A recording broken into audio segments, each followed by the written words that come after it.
Ada Vito Production, Vito Audio Sound System. Cak Mana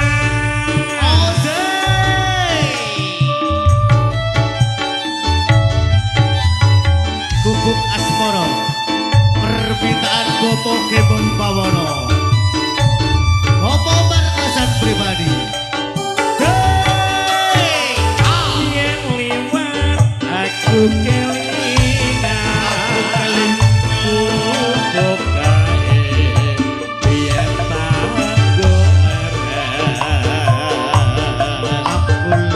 Cakae kebak tulisan warna abang tondo isi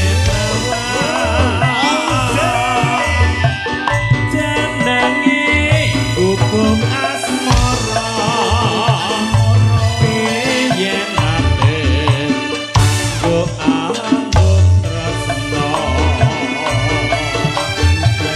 tanpa bantah tanpa kuasa abot-abote ketaman asmara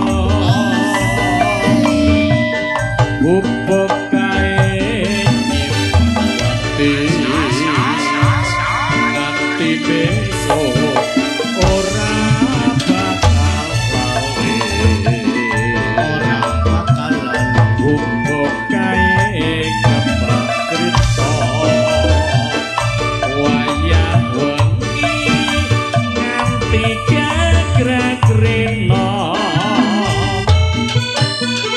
catatan sajroning ati datang luntur saya marani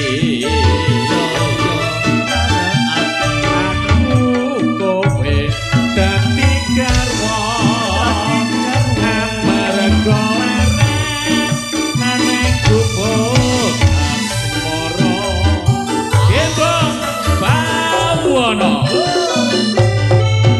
Gembong Bawono juga langsung Pak Johan Pribadi. Mundur bareng.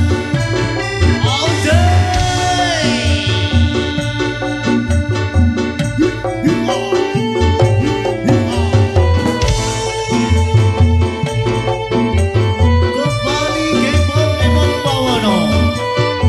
Vito Audio Sound System.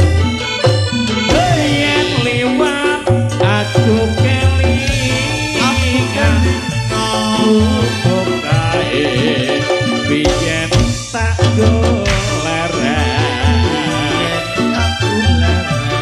nek cangkak kebak tulisan awarna abang Apa Kang? tondo isih prawan